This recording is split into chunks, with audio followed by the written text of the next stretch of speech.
Somos victoriosos en Cristo Jesús. Él nos dio victoria en el Calvario, nos dio la victoria sobre el pecado, sobre toda condenación, nos dio victoria completa. Amén. Entonces siempre créalo que estamos en victoria y debemos vivir como hijos de Dios victoriosos. La siguiente canción que voy a entonar, mis amados, como bien lo mencionaba mi hermana Yerlis, fue mi primer sencillo titulado Perfecto Amor. Y esta canción nació, como lo mencionó la hermana, mi familia y yo pasamos, quiero contarle esto muy rápido para que usted se afiance más y a través de este testimonio usted entienda y crea que el perfecto amor de Dios echa fuera todo temor. Donde está el amor de Dios, el temor desaparece. En medio de nuestro proceso por ser víctimas del conflicto, de la violencia, de ser desplazados, siempre vimos la mano de Dios. Siempre vimos la mano de Dios. Y no es que el hecho de caminar con Dios te va a hacer inmune a las dificultades y a los momentos duros, pero algo sí es seguro, que de ese valle de sombra y de muerte el Señor te lleva en victoria, porque Él es nuestro pastor. Entonces quiero dejarte esa palabra.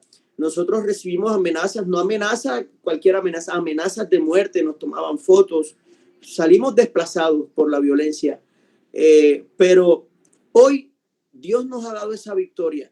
Hoy tenemos la seguridad en el Señor y hoy nuestros corazones han sido sanados por ese perfecto amor de Dios. Hemos aprendido a perdonar, hemos aprendido a que el que paga es el Señor, a que la venganza es de Él y que solo debemos confiar en su palabra.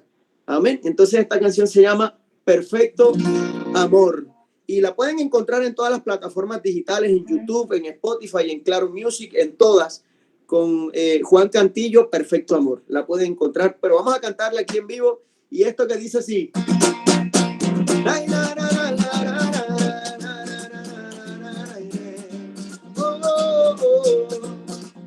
Cuán hermosas son tus palabras y tus pensamientos hacia mí. Has llenado de gozo mi alma. Eres mi alto refugio y mi salvación, y yo no resbalaré, firme estaré.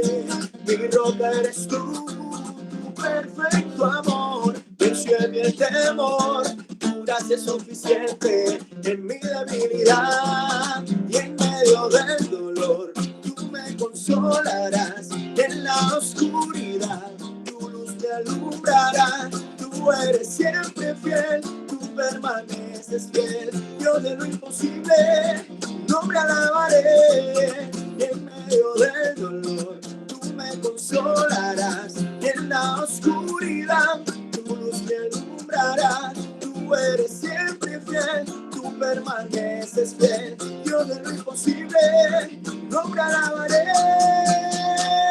Cielo y tierra pasarán, mas tu palabra cumplirá. Nunca me ha dejado abandonado, avergonzado. Cielo y tierra pasarán, mas tu palabra cumplirás. Nunca me has dejado, como un padre me has cuidado. Y en medio del dolor, tú me consolarás. Y en la oscuridad, tu luz me alumbrará. Tú eres siempre fiel, tú permaneces fiel. Dios de lo imposible, nombre alabaré. En medio del dolor, tú me consolarás. Y en la oscuridad, tu luz me alumbrará. Tú eres siempre fiel, tú permaneces fiel. Dios de lo imposible, nombre alabaré.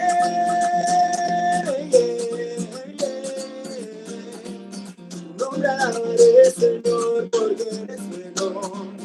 Nombre alabaré, porque me has cuidado. Tú me has cuidado, mi Señor. Nombre alabaré. Aleluya, amén, amén. Entonces los invito a abrir sus Biblias en el libro de Génesis, capítulo 6. Y para los que les gusta tomar notas, yo siempre animo a los que están escuchando una prédica que tomen notas. Tomen notas del mensaje porque las notas tienen tres beneficios. Uno es concentrarse en el mensaje. Dos es poder repasar el mensaje después. Después repasa las notas y vuelve a repasar el mensaje. Y tres, pues que lo puede compartir con otra persona. La palabra de Dios, el mensaje de la palabra de Dios. Por eso siempre animo a tomar notas del mensaje. Este mensaje lo voy a llamar Viviendo con el corazón de Dios. Ese es el título del mensaje de hoy. Viviendo con el corazón de Dios.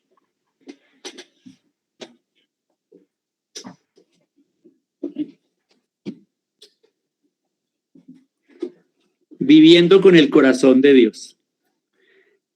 Quiero empezar diciendo que en la Biblia, la palabra corazón es sinónimo del ser interior, es sinónimo de el alma, es sinónimo de las emociones, es sinónimo de la conciencia, de la voluntad.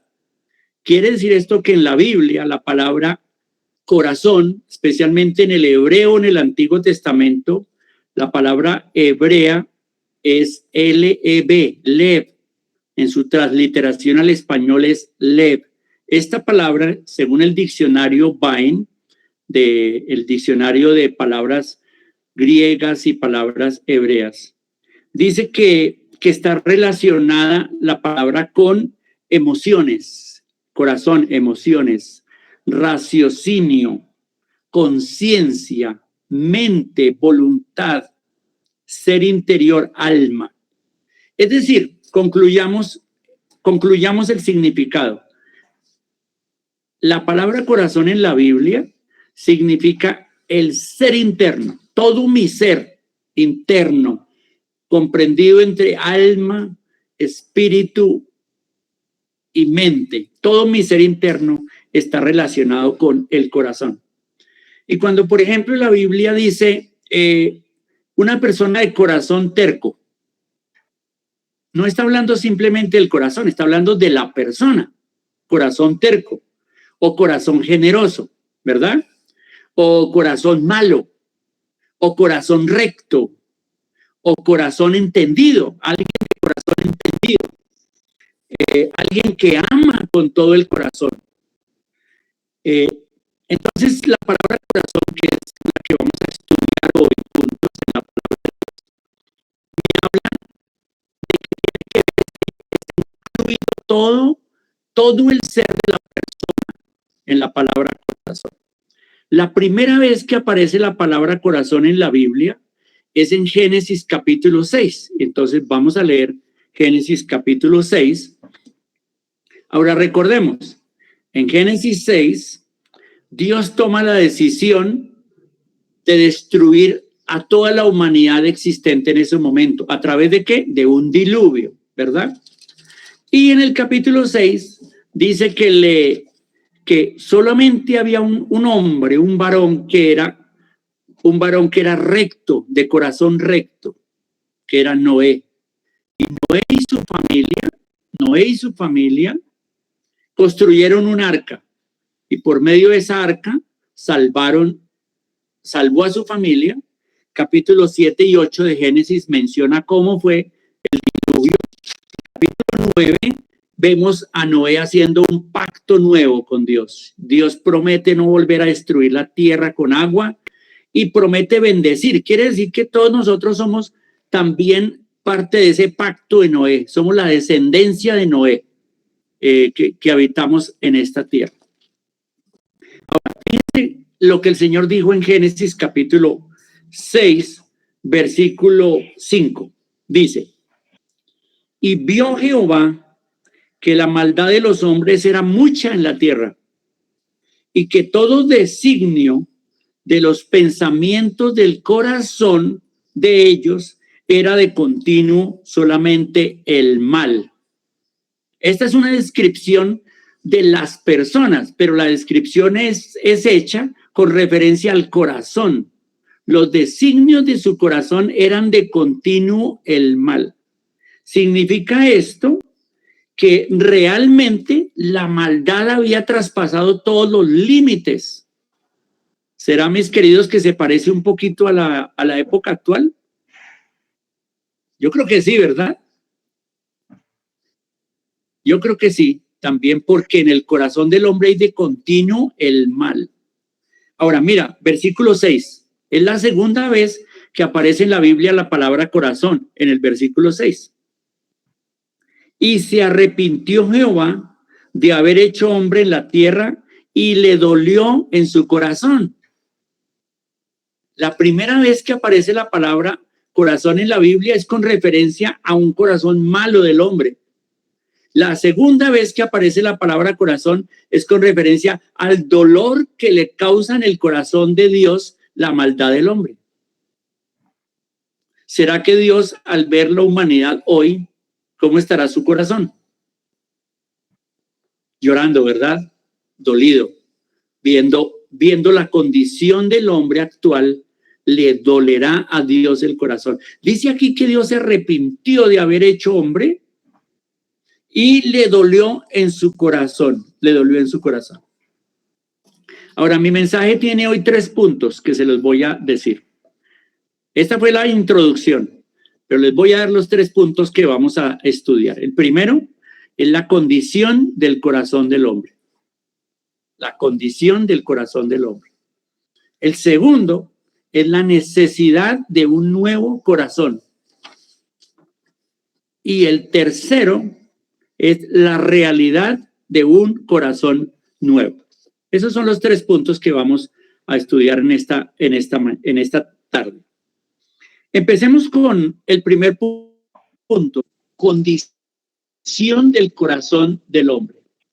Un profeta llamado Jeremías fue uno que nos habla bastante de la condición del corazón. Y vamos a abrir nuestras Biblias, vamos a pasar a Jeremías capítulo 17.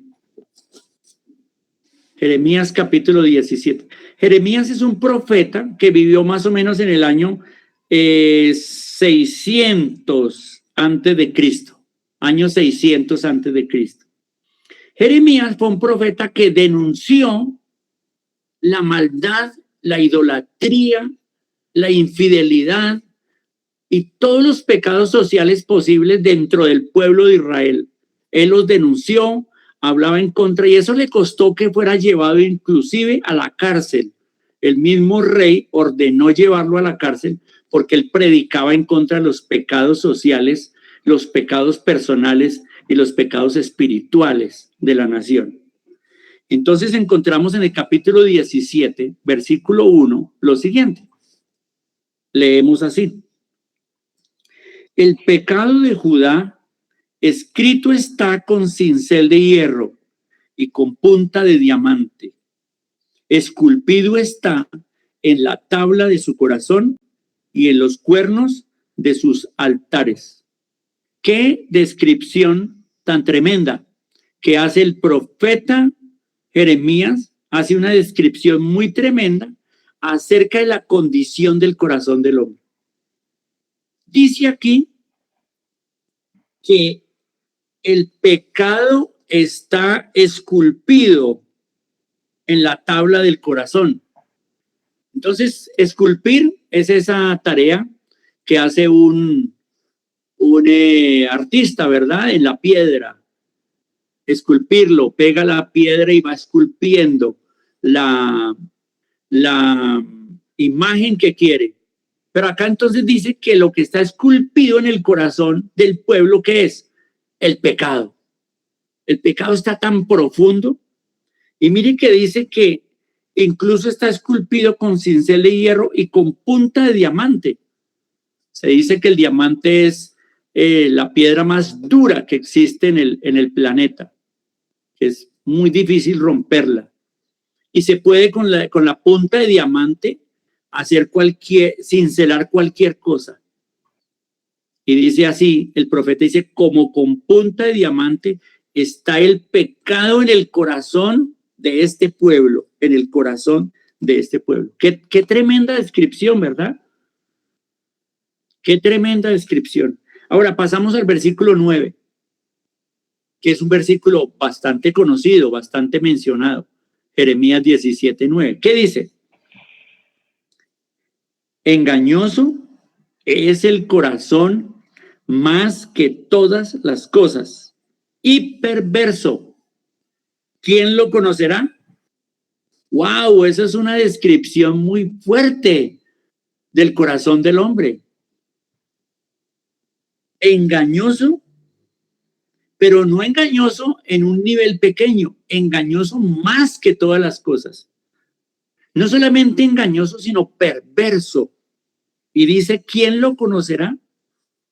Y yo puedo decir que ni siquiera nosotros mismos conocemos nuestro propio corazón. Mira que, no sé si a ustedes les ha pasado, pero a mí me ha pasado que mi corazón me ha sorprendido de lo que es capaz. Mi corazón me ha sorprendido de lo que es capaz. Mi corazón es capaz de odiar a una persona. Mi corazón es capaz de sentir rencor. Mi corazón es capaz de desear venganza. Les cuento, mi corazón es capaz incluso de desearle la muerte a alguien. No sé el suyo, pero el mío, la descripción que está aquí es correcta. Es engañoso y perverso. Mira, yo he visitado cárceles haciendo ministerio carcelario y uno encuentra tantas historias ahí dentro de la cárcel de personas que tenían su familia, eran buenas personas, vivían bien y todo eso, y en un momento dado cometieron un homicidio, cometieron un delito grave y terminan en la cárcel. Y se preguntan, ¿cómo fue posible que yo hiciera eso? Bueno, la explicación es esta. El corazón es bastante malo. El corazón del hombre es perverso y engañoso más que todas las cosas. Eso lo dijo Jeremías en el año 600 antes de Cristo. Pero, ¿qué descripción hace también Jesús del corazón? Vamos a Mateo capítulo 15. Mateo capítulo 15. El contexto de Mateo, de lo que vamos a leer, es que los religiosos de esa época criticaban mucho a Jesús. Reconocían que era un gran maestro, reconocían que Jesús era alguien importante y muy sabio, pero lo criticaban. Y una de las críticas que le hicieron fue esta. Le dijeron, ¿por qué tus discípulos comen sin el ritual del lavamiento de manos?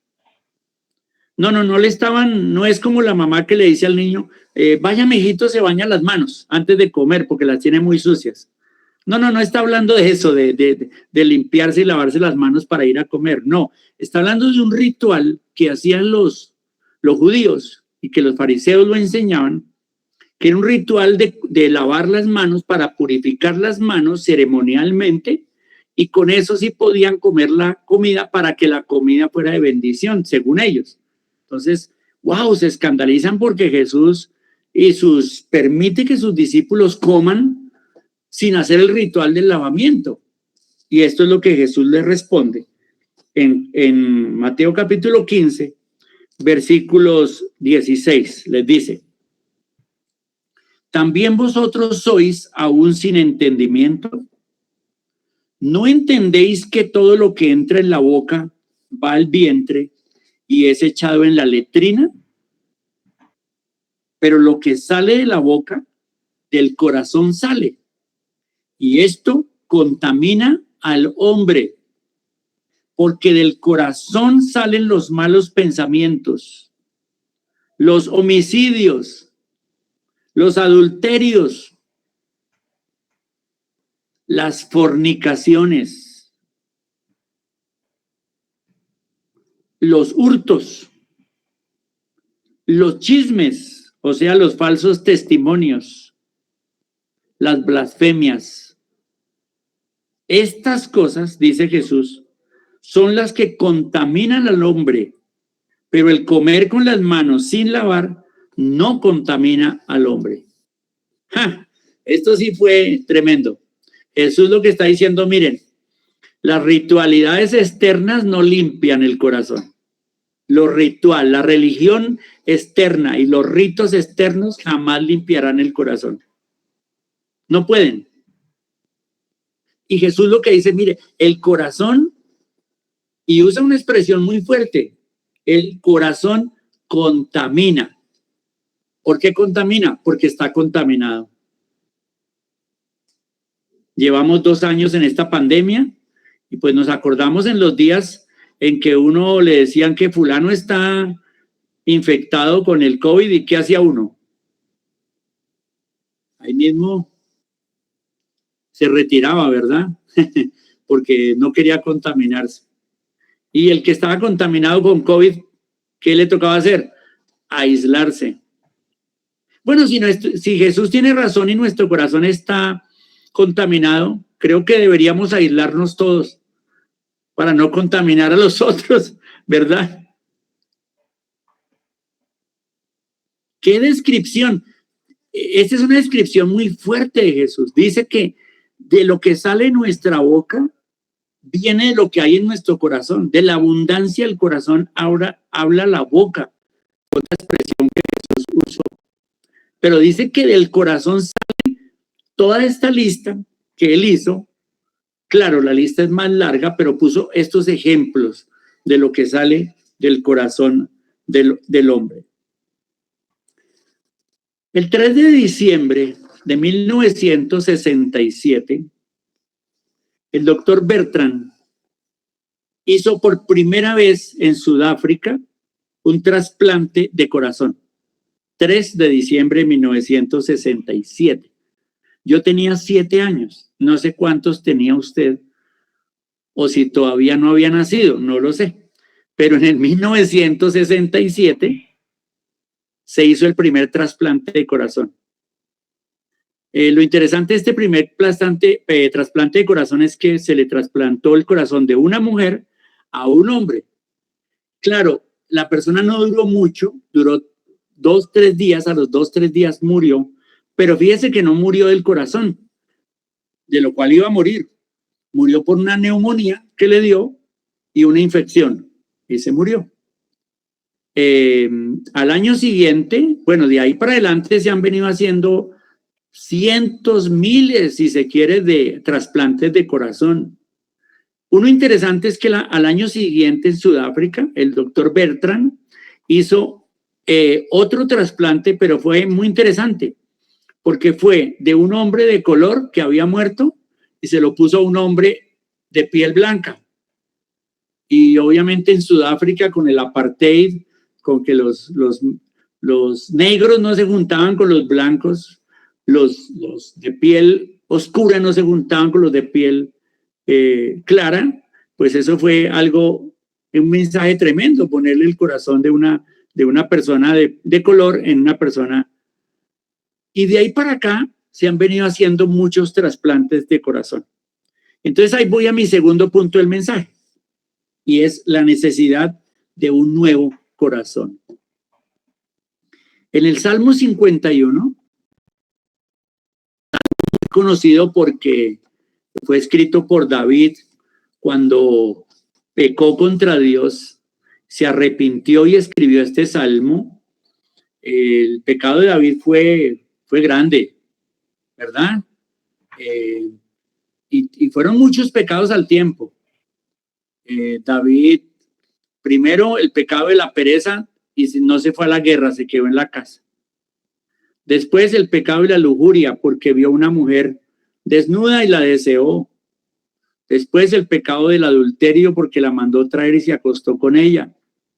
Después el pecado del homicidio, porque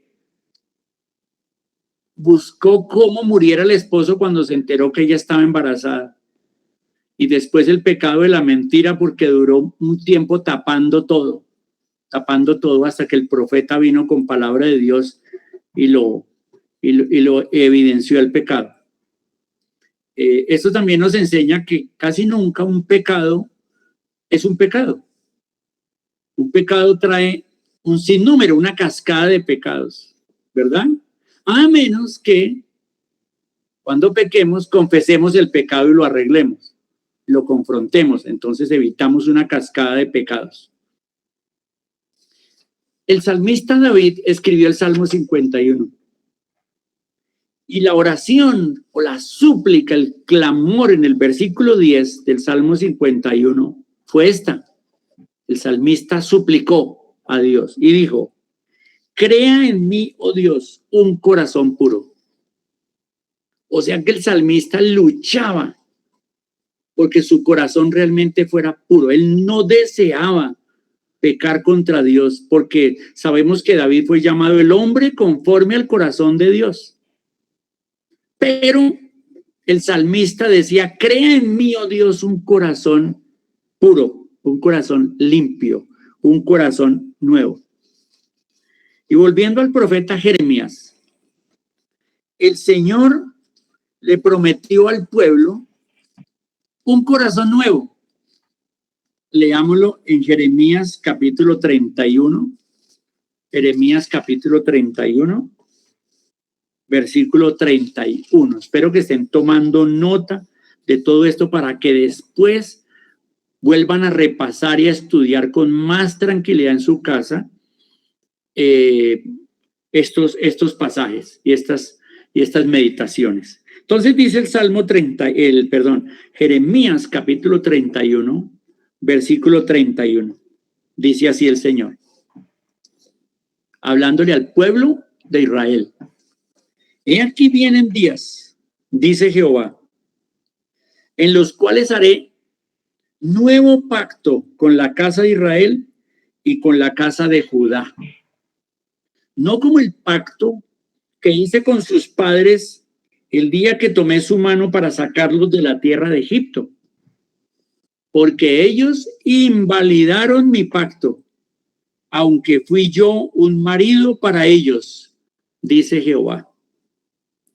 Pero este es el pacto que haré con la casa de Israel después de aquellos días, dice Jehová.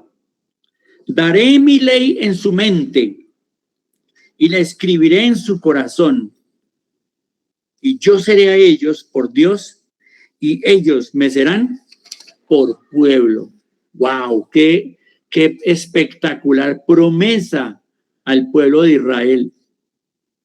Dios le promete un nuevo pacto. Estos días estamos en la oficina de Maús en un curso presencial sobre Hebreos. Mi pastor Javier nos está acompañando con su novia y están tomando el curso con otros 30 alumnos, tomando el curso de Hebreos. Y hemos estado estudiando precisamente que el libro de Hebreos habla del pacto antiguo y del pacto nuevo. Y en el capítulo 8 del libro de Hebreos, precisamente el escritor de Hebreos analiza esta palabra de Jeremías 31. Y es cuando dice que si dice pacto nuevo, es porque da por antiguo el anterior. Y significa que si hay uno nuevo, el anterior va a pasar. Y el anterior pacto se refiere al pacto de la ley de Moisés, con los rituales, el sistema de sacrificios y el sistema sacerdotal. Todo eso pasó porque viene un pacto nuevo. Pero ¿cuándo fue hecho ese pacto nuevo? ¿Cuándo empezó ese pacto nuevo? El pacto empezó en la muerte de Cristo, porque fue pactado en sangre en la cruz del Calvario. En la cruz del Calvario empezó este nuevo pacto. Acuérdense en que Jesús en la última Pascua con los discípulos les dijo: esta copa es la sangre del nuevo pacto que por vosotros se derrama. Así que este nuevo pacto de que estamos hablando fue hecho con base en la sangre de Cristo Jesús en la cruz del Calvario. Pero miren lo que significaba este pacto. Este pacto, dice Dios: daré mi ley en su mente. Estas son las características del nuevo pacto. La ley en la mente. Ya no la ley en tablas de piedra, ya no la ley escrita en los rollos de los libros, sino ahora la ley ¿qué? En la mente, puesta cincelada en la mente de aquellos que iban a tener un corazón nuevo. La ley escrita en la mente. Eso es fabuloso. Y la segunda cosa dice también que pondré mi ley en su corazón. O sea, cuando hablamos de corazón, hablamos de la integralidad del ser, en todo su ser, toda su alma, toda su vida iba a ser afectada por la ley de Dios, pero desde adentro, no afuera, sino adentro del corazón. Ley puesta en la mente, ley puesta en el corazón de ellos. Y en tercer lugar dice aquí, y yo seré a ellos por Dios y ellos me serán por pueblo. Quiere decir una relación profunda que Dios no había logrado con el pueblo de Israel. Fíjense que ahí dice, porque ellos invalidaron mi pacto. El pueblo de Israel nunca pudo tener una relación profunda con Dios y nunca pudo cumplir la ley de Dios y nunca pudo validar el pacto de Dios. Y por esa razón fueron castigados por Dios. Vino el desastre y la destrucción de Jerusalén y de la nación invadida por los babilonios en el año 586. Invalidaron el pacto. Pero Dios dice, ahora este nuevo pacto que Hebreos nos explica en la sangre de Cristo, en el sacrificio de Cristo, tiene como beneficio que es posible ahora tener la ley de Dios en la mente y en el corazón y tener una relación profunda con Dios, como su pueblo, y decir, Dios es mi Dios, nuestro Dios. Es lindo esto, ¿verdad? El profeta Ezequiel, que es también contemporáneo de Jeremías, en el capítulo 11, leemos otra vez la misma promesa, pero ahora a través del profeta Ezequiel, solo que hay otros elementos que me gustaría que miráramos en Ezequiel capítulo 11, versículo 19, Ezequiel 11, 19. Y dice así, el profeta Ezequiel dice, hablando en el nombre del Señor, dice, y les daré un corazón y un espíritu nuevo pondré dentro de ellos. Y quitaré el corazón de piedra de en medio de su carne y les daré un corazón de carne para que anden en mis ordenanzas y guarden mis decretos y los cumplan y me sean por pueblo y yo sea a ellos por pueblo. Es la misma promesa, solamente he dado el mensaje a otro profeta, Ezequiel. La promesa dice que dará un corazón nuevo, pero ahora hay otro elemento aquí importante y es que le dará un espíritu nuevo.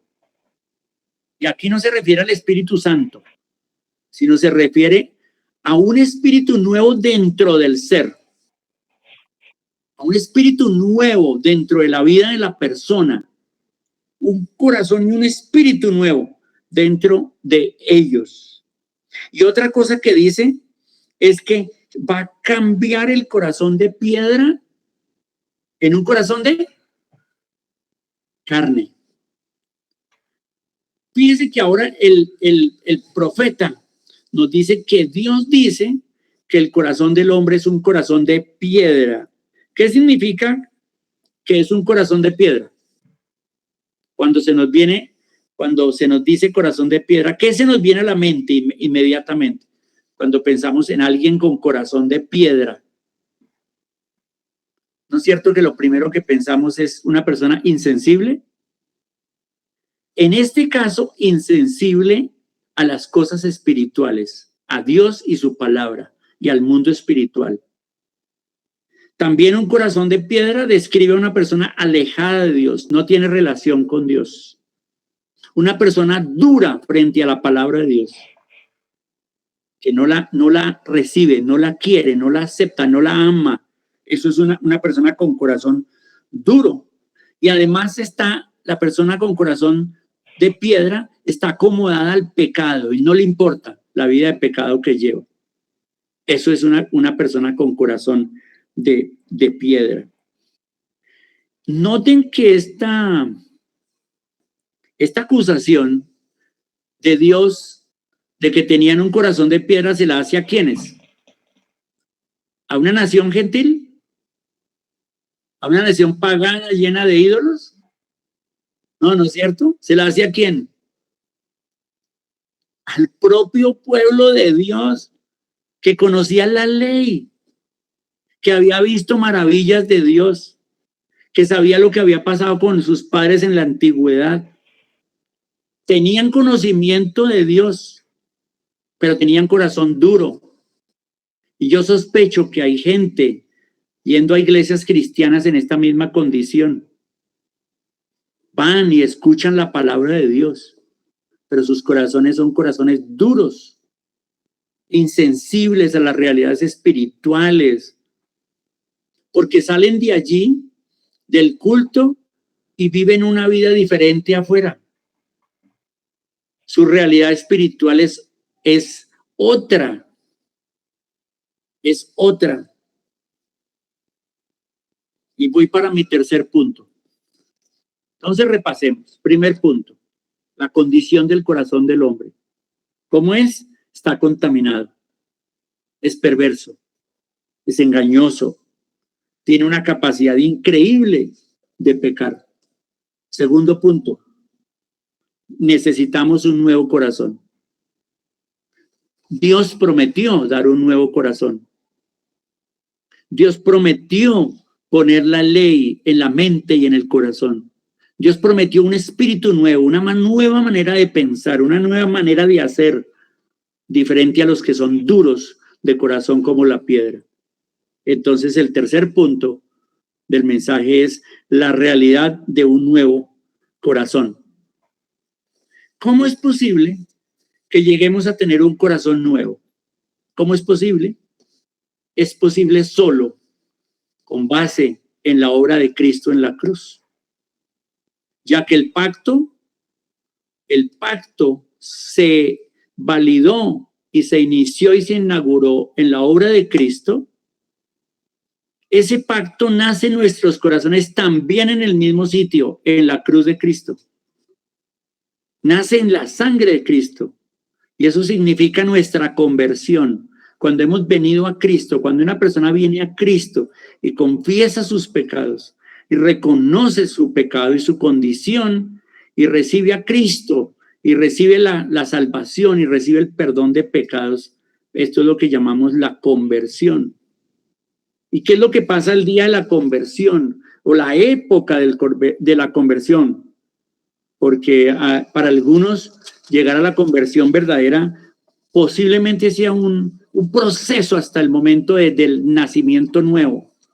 Algunos es más rápido, otros demoran años hasta llegar a la verdadera conversión.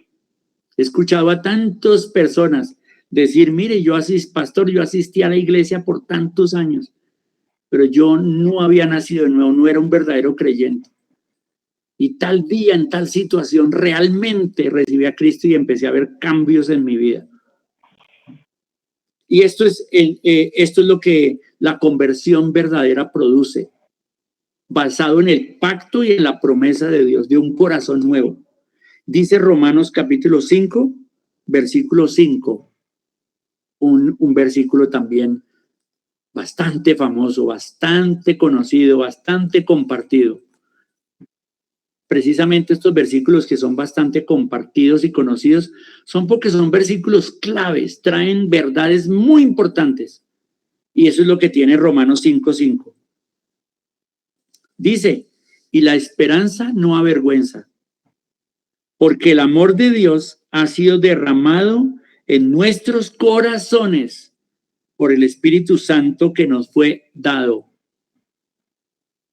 Y esto simplemente es la descripción de cómo se hace realidad la promesa de Dios en una persona.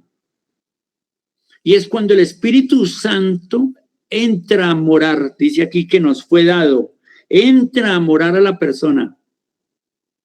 El Espíritu Santo trae el amor de Dios a la persona. El Espíritu Santo es el que hace nacer un corazón nuevo dentro de la persona. Ese corazón nuevo es un corazón que es capaz de amar, El corazón viejo es un corazón que es capaz de odiar y de matar. Pero el corazón nuevo tiene la capacidad de amar como Dios ama. ¿Qué les parece eso? Un corazón nuevo. Uno de los versículos que más impactó mi vida cuando lo leí por primera vez, después de mi conversión, de muy jovencito, yo andaba como muy triste y me sentía culpable de tantos pecados que había cometido antes de ser cristiano y me sentía mal. Iba a la iglesia, pero me seguía sintiendo mal. Sabía que Cristo había muerto por mis pecados, pero me seguía sintiendo mal. Pero cuando leí este versículo trajo una gran liberación a mi vida. Esta verdad de este versículo. También es un versículo muy famoso, muy conocido. Y es 2 Corintios capítulo 5, versículo 17. Porque trae una verdad impactante. 2 Corintios 5, 17. Seguro alguno ya lo está diciendo de memoria. De modo que si alguno está en Cristo, nueva criatura es. Las cosas viejas pasaron, y aquí todas son hechas nuevas. Aleluya. ¡Qué bendición! ¡Wow! Ustedes no saben, todavía me acuerdo, pero no saben la liberación que yo sentí ese día cuando leí esa verdad. No, todo es nuevo. Lo pasado quedó atrás. Lo pasado quedó atrás. Nueva criatura soy. Y todas las cosas son hechas nuevas en Cristo. Y entonces dejamos de tener ese corazón de piedra. Y ahora tenemos de carne. Un corazón de carne. O sea, un corazón sensible al Espíritu Santo. A la palabra. No es un corazón alejado de Dios, sino al contrario, cercano a Dios. No es un corazón duro ante la palabra, sino al contrario, es un corazón deseoso de la palabra de Dios. No es un corazón duro que está acomodado al pecado, sino es un corazón que aborrece el pecado. ¿Por qué? Porque es el corazón de Dios. Es el corazón de Dios en mí. ¿Cuánto aborrece Dios al pecado? 90%, 92% tal vez, 97.5% aborrece Dios el pecado. No, 100%, ¿verdad? Inclusive un pecado bien pequeñito. Sí, todos los aborrece Dios. La persona que tiene un corazón nuevo, las características de esa persona son estas. Es sensible a las cosas espirituales. Y esta es la manera como sabemos que si Dios ha hecho una obra en nosotros y que tenemos un corazón nuevo, es porque ahora tenemos una sensibilidad al mundo espiritual, a las cosas de Dios. Ahora nos acercamos a Dios, nos gusta andar con Dios, buscamos la presencia de Dios, nos encanta orar, nos encanta conversar con Dios. Eso es un síntoma de que sí hay un corazón nuevo y hay un deleite por la palabra de Dios. Qué lindo estudiar la palabra de Dios, qué lindo ver esas verdades, sacarlas, produce una alegría, un gozo. Eso es tener un corazón nuevo y se cumple lo del pacto. Pondré su ley en mi mente, porque todo aquel que ha recibido un corazón nuevo tiene la iluminación en su mente del Espíritu Santo para comprender las verdades espirituales. Seguramente si yo predico este mismo mensaje en medio de personas duras de corazón, ¿qué efecto tendrá? Posiblemente ninguno. Posiblemente nadie esté contento. Todos estén aburridos esperando a qué horas termina este mensaje, que tengo que ver el partido, que tengo que ver la película, que tengo que irme a comer. No, el creyente se deleita en la palabra de Dios. El creyente, wow, dice, pero ¿por qué se acabó el mensaje? Yo quería más. Me hace acordar de una conferencia donde fui y di un mensaje de 30 minutos y me bajé. Y todo el mundo se puso furioso conmigo y me hicieron devolver. Me dijeron, no, pastor, ¿cómo así? 30 minutos, no vinimos para 30 minutos. Por favor, siga adelante. Y yo decía, wow, estos hermanos tienen sed de la palabra de Dios. Eso es tener el corazón de Dios. Es una evidencia de que se es un creyente verdadero. Porque hay un deleite en la palabra de Dios, hay un deleite en la cercanía con Dios. Y lo más importante, hay un aborrecimiento al pecado. No quiere decir que no pequemos, porque hasta que el Señor venga y nos dé cuerpo nuevo, vamos a seguir pecando inevitablemente. Inevitablemente. Pero ya no queremos ese pecado, nos duele el pecado. Lo aborrecemos. Entre más crecemos en conocer a Dios y acercarnos a Dios, el aborrecimiento al pecado es mayor. En estos días una persona me hacía la siguiente pregunta, me decía, pastor, tengo una pregunta para hacerle. ¿Por qué cuando más juicioso estoy, yendo a la iglesia, leyendo la palabra y orando, por qué me siento más mal? ¿Y por qué cuando me alejo de Dios me siento menos mal? Interesante la pregunta, ¿no? Y yo le dije, mira, te voy a explicar esta lógica. La lógica es así, mira. Cuando tú te acercas a Dios y creces en el corazón de Dios, ¿cómo vas a ver el pecado? ¿Más pequeño o más grande?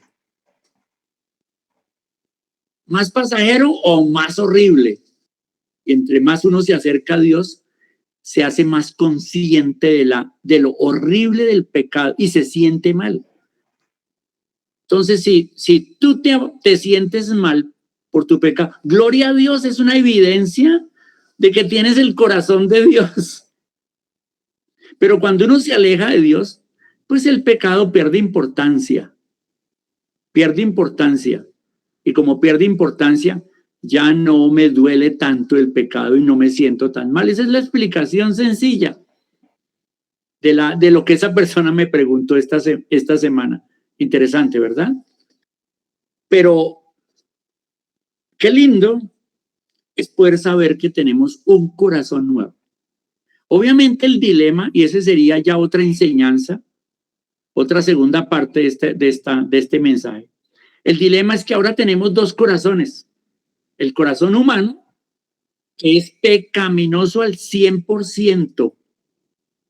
Eso es importante entenderlo. El corazón humano es pecaminoso al 100%. Pero el corazón que Dios ha traído a mi vida y ha formado un nuevo corazón en mi nueva naturaleza, es un corazón perfecto que ama, es capaz de amar como Dios ama. Y claro, la pregunta es cómo yo batallo entre dos corazones, entre mi corazón pecaminoso que me quiere llevar al pecado y el corazón nuevo que Dios ha puesto en mí, que se deleita en la ley de Dios. Y es lo que en Romanos 8 el apóstol Pablo dice, ¿no? La lucha adentro del corazón, la lucha dentro del corazón. Termino con Proverbios capítulo 4, versículo 23. Ahí termino.